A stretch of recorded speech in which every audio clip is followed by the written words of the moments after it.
What's up, everyone? This is Vin here, your gangrene geezer from the Diamond Geezers. Here going over what we'll talk about today is recap the Jets Dolphins game from last week, talk about news and notes from the week, and also discuss the upcoming game tomorrow against the Jaguars. Dolphin game, not really much to be said. It was an ugly game from the start before Tyrod Taylor got hurt and Brady Cook came in, which pretty much nuked the offense for the rest of that day. It was pretty much simply, they got railroaded 21-0 to start. All that game solidified, at least for me, is Wilkes has to go, and Wilkes will be fired at the end of the year. I know a lot of the narrative after the game and even during this week has been, where have the Jets gotten better? How many plays have gotten better? Who's gotten better? First of all, you're a 3-10 team, so not many people are going to be playing well on a 3-10 team. So let's kind of just start with that. Second, let's actually have the discussion. Who has gotten better?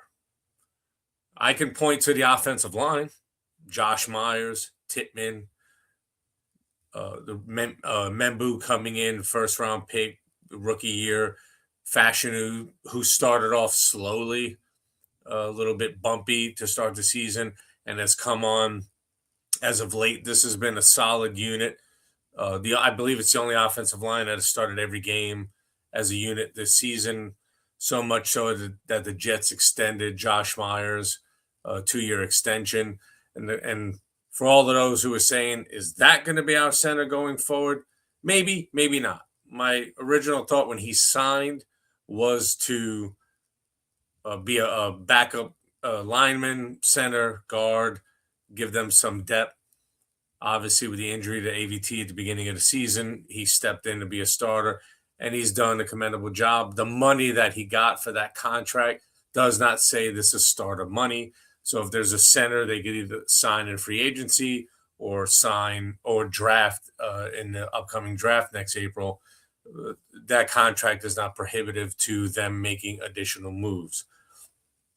Very difficult to evaluate the skill position plays on offense because they didn't really have any coming into the season when everybody was healthy.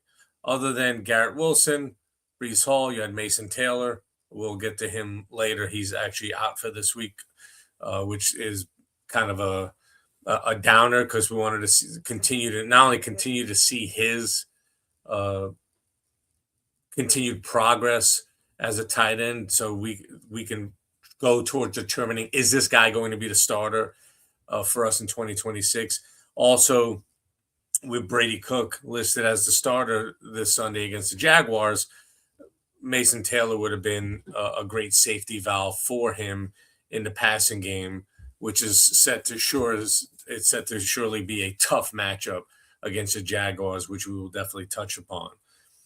But quickly going back to the game, which again, it was just a disastrous game. Started off badly, more of the same, misdirection, believing what their eyes were showing them, even though it was constant misdirection. Just you saw it throughout the game. Magoa is also hurt this week. That might be fortunately that he is hurt, but it was just poor. I don't know if it was a poor scheme. Was it poor coaching during the week, or is it just poor execution by the players on game day? Either way, because the Jets did, after they got off to that horrendous start, they did start to lock it down a little bit defensively. But unfortunately, with Taylor getting hurt, and he was off the mark early, he got hurt very early in that game. But his first few drives, he was definitely off the mark with his passes. He left some completions out on the field. But once he got hurt and Cook came in, Cook's an undrafted free agent. I know we wanted to see what he has. This week, it's going to be a tough matchup against the Jaguars. We will definitely, again, we'll get to that. But obviously, he's coming in undrafted free agent, didn't get a lot of reps. I'm sure all preseason and all season. Definitely didn't get any reps leading up to last week's game. So it's not surprising that he was not able to really do anything offensively. We don't know how much of the playbook was available to him in that game or available to Angstrom to call for Cook in that game. So from an offensive standpoint, I'm not surprised. The only bright star, the silver lining, again, special teams, Isaiah Williams with the kickoff return for the touchdown, temporarily injected a little bit of life in the team and in the stadium. That quickly dissipated when the offense just drive after drive couldn't sustain anything, couldn't get anything going against the Dolphins. And the Dolphins have also been hot. Everybody thought that once the general manager got fired, McDaniels would be out the door right behind him. And give him credit, he's righted the ship with this team. He's got them playing hard. He's actually got them sniffing and out there, they're in the hunt for a wild card spot. So he's got them sniffing at that. So you give credit where credit is due. But this for me falls squarely on Wilks in the defense. Say what you want, Aaron Glenn's a defensive guy. I'm sure he's giving his input to Wilks. But if you look at it, and I'm not some of you may know this, some of you may not know this, when the Jets hired Saleh from the 49ers years ago, was it 4 or 5 years ago now, or 6 years ago, the defensive coordinator who replaced him was Steve Wilks. And it went from a top flight defense to a mediocre at best defense because their styles are different. The type of plays they want are different. What I'm hoping is that Glenn doesn't sit there and say, he didn't have his players. He didn't have the players that he needs to run his defense. So we're going to let him run it back for a second year. Nope. If you want to keep comparing Detroit to New York, Aaron, here's the deal. After that first season in Detroit, Campbell fired Anthony Lynn, brought in Ben Johnson. The rest is history. You want to keep mirroring that? You keep bringing it up and referencing it in your press conferences? Let's get rid of Wilks.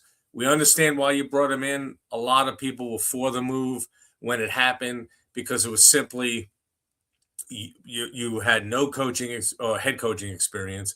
You had a very young, inexperienced staff. We already saw that when we hired Saleh, and they had nobody on that sideline to go to as a sounding board who had kind of been there, done that in that position.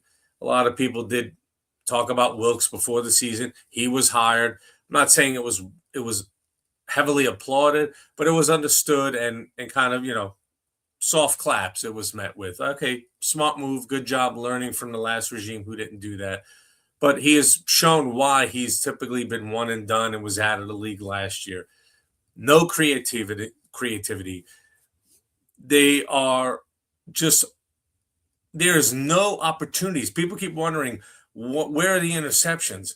If you watch the games, they don't do anything to create opportunities to get an interception. They're not putting any type of pressure on the quarterback to try to hurry a bad throw. And then when they do happen to get, which they did this past week, a couple of opportunities to get interceptions, they fumbled them both. One was just a flat out. I mean, they weren't clean, like they just dropped it. Deflections, bumping up with the receiver. But two plays could have been made. They could have been two interceptions at the time that they happened in the game. They could have potentially turned that game a little bit to get us back into it. I think each of them, if we would have scored, would have brought us within one score of tying or taking the lead. But this has been a whole season thing. And defensively, going back to where people have improved, let's really take a look at that. Stevens, when the season started, everybody was just shitting all over that signing. Why the heck did we give him $12 million a year? The Ravens, who need a cornerback, just let him walk. Their social media posts were just good. yeah, you'll find out why we let him go and all this stuff. And the season started, we were seeing that. He was getting toasted. He was opposite Sauce Gardner, so typically he wasn't going up against the opponent's number one receiver, and he was just dreadful to start the season. But everybody has acknowledged that he has improved his play as the season has gone on. Briggs, the defensive tackle, it was seen as a okay deal. Okay, a small depth trade early in the season by Muji. Once Quinnen got traded before last week, they had PFF that had the top rated defensive tackles since Quinnen was traded. Quinnen was rated, of course, being the Jets, he was rated as the top defensive tackle since he was traded. I think this was as of before last week. But Briggs was second.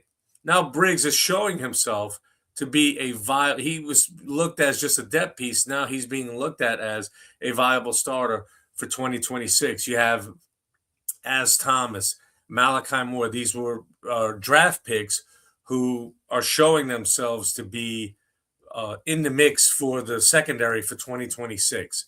So, yes, some people have regressed.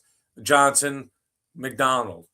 Has part of it been is coaching, or is part of it simply the scheme? Is he running a scheme? Because everything I'm reading and seeing is he doesn't like a Sherwood, Quincy Williams. Sherwood, this scheme seems to favor bigger bodies, bigger traditional linebackers, bigger traditional linemen. When the Jets traded Quinnen, now you had Phillips and Briggs in the middle, so they're more bigger, heavier traditional defensive tackles.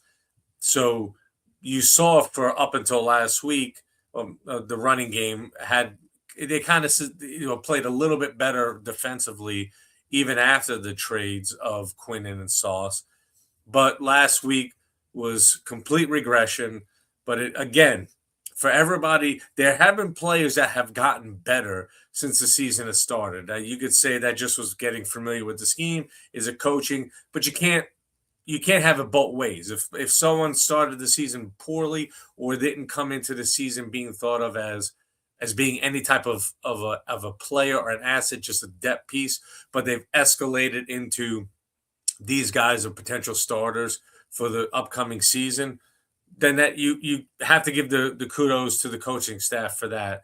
And obviously, everybody has also said, well, you can't say special teams. I'm sorry, is that not part of the team?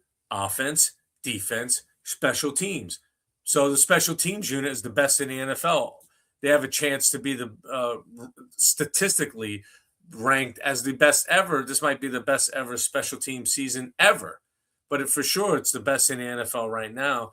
And again, go to Isaiah Williams. Had the horrible start to the season with the fumble, fielding a punt inside the 5, gets cut, gets brought back, and should be, if he's not on the ballot as a Pro Bowl option for a returner, absolutely should be a Pro Bowler based on everything we've seen this year. McNamara, one of the top punters in the league. Folk, one of the top kickers in terms of accuracy in the league. So, but that's Chris Banjo. Sorry, it doesn't work that way. If the head coach gets the blame for everything that goes poorly when these coaches are coaching them as well, he has to get the kudos as well when these coaches are coaching well, because he hired them and he brought them in.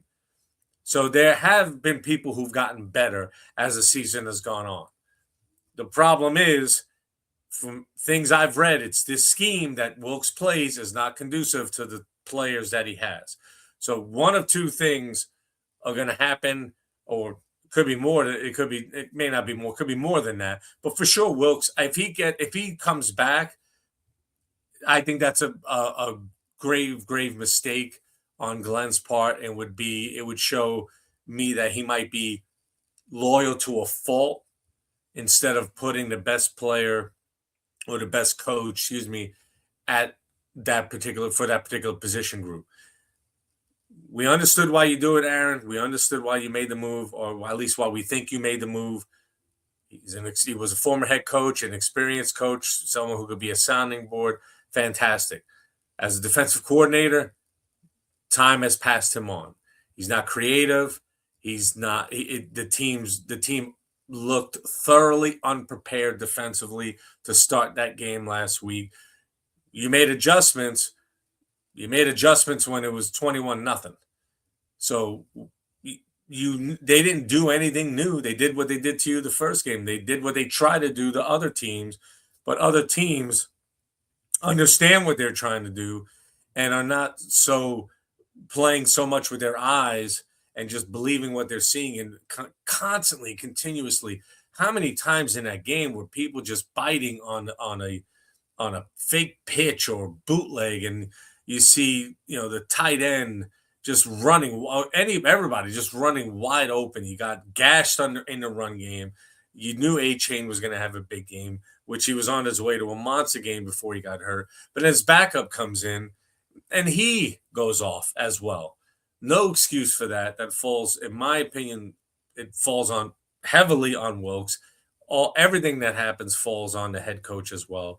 Wilkes has to be fired when the season is over. No reason to bring him back. He's shown nothing to say that my scheme or the way I'm coaching is going to lead us to improvement in 2026 and beyond. Bounce him, get rid of him. I hope as part of whatever you've been doing as evaluating the players and coaches, you've also been evaluating who's available to replace Wilkes as defensive coordinator, because then that'll also tell you who stays and who goes defensively. Does Sherwood, do you have to bite the bullet and get rid of him because is he this bad, or is the scheme just not conducive to what his skill set is? I don't know yet. We'll see. Well, a lot of the rumblings are they just, Quincy's going to go because they're not going to give him, give him the money he'll likely be looking for. They may just eat the remaining couple of years on Sherwood's contract. Maybe they made a mistake on that front. I don't know that yet. I don't know if the mistake was signing Sherwood or hiring Wilkes. Keeping Wilkes would be a mistake. So that game was just dreadful. It's over. Move on from it. News for the week. I just have my notes here. Jets, as I mentioned earlier, Jets re-signed Josh Myers. Like I said, the contract was minimal. I believe it was 2 years, $7 million. So again, that's not cost prohibitive. That's debt money. That's not cost prohibitive to go out there and either sign a free agent center who could seriously upgrade your offensive line, or draft one who you think might be your center of the future.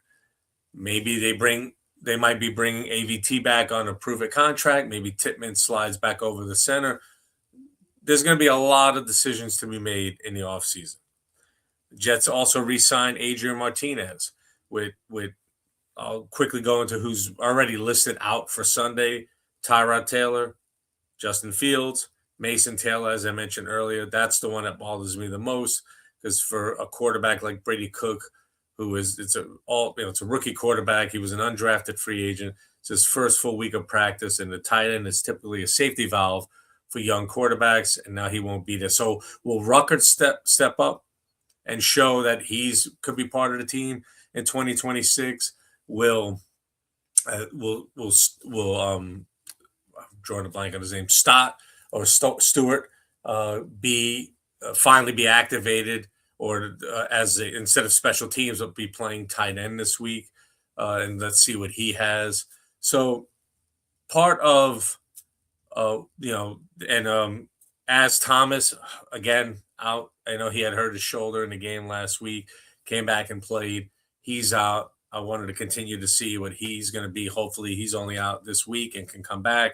And as I mentioned, Kiku Mauigoa, I know he was a young draft pick, but he's a bigger, more traditional sized linebacker, but he too much. When you watch him, he's just constantly biting on any type of fakes, any type of bootlegs. He just gets washed right out of the play, leaving the backside where he was just unprotected and wide open, or you're leaving your secondary out there with offensive linemen and wide receivers, essentially just taking them right out of the play, and it's turning into a chunk play for the offense.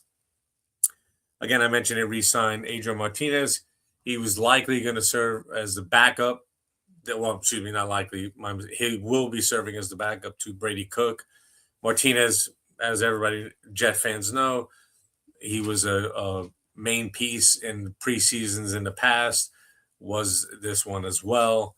And now he was re-signed back. He'll be backing up Brady Cook this week. Brady Cook got a full week of practice. Again, hopefully he plays well enough. It's going to be a tough game. This Jaguars team is riding high.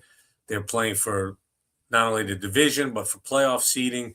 The defense is suffocating, and Cook has really got an angstrom in this offense again with already no not a lot of high level skill position players coming into the season when everybody's healthy. Wilson is still out. Now you lost Taylor. You have your wide receivers who, again, Mechie, again, with the drops last week, dropped what would have been a Cook's first TD pass. It was a wide open play out in the flat, just dropped it, very similar to the drop he had the week before. He's got to clean that up. Hopefully, Cook can play well enough so we can still continue to see what we have in Adonai Mitchell and Mechie and Isaiah Williams. And the rest of Hall should be playing this week. He was a little bit banged up, but he's listed as probable for tomorrow's game.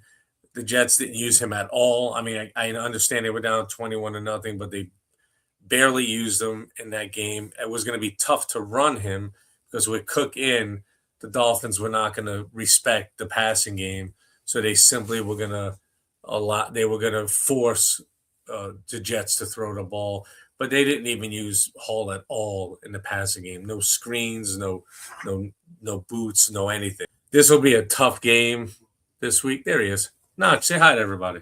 He's got his Jet bandana on. There he goes.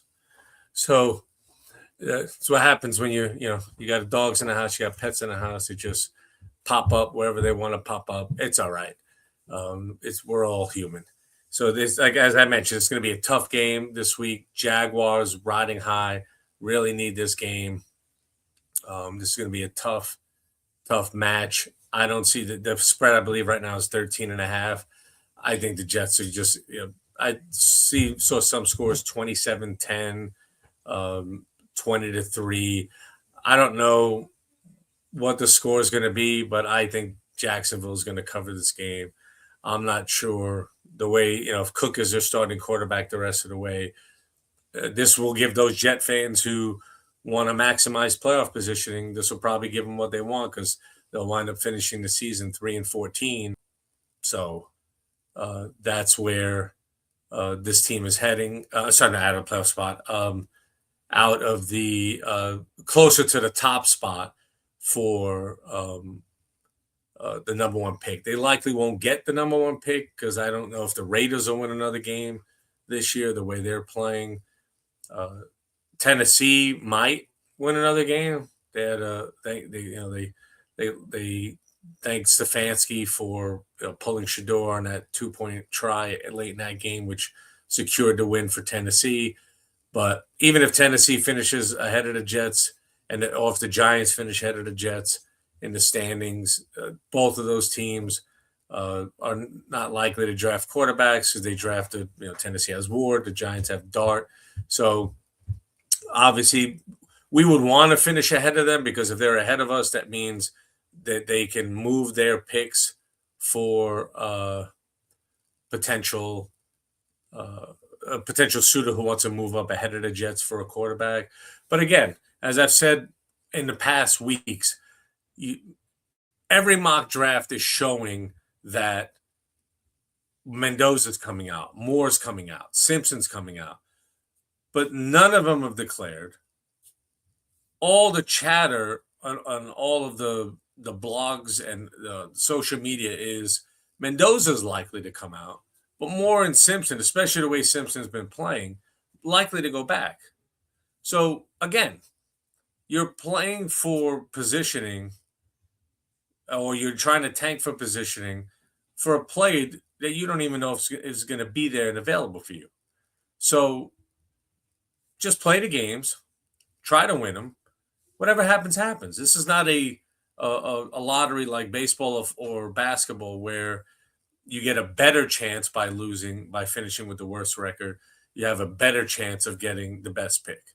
This is, worst record, best pick. The Jets coming into this season, nobody thought that this team was going to be a team that had the worst record in the league. So it wouldn't be surprising that they don't get the number one pick. I know that's what everybody wants, obviously, because once you have the number one pick, it does secure you get obviously whoever you want. You have the first pick, but is trying to continue to get better and instill a different mindset with not only with the team but within the franchise, and for free agents who are looking at you as a potential destination. Isn't that more important?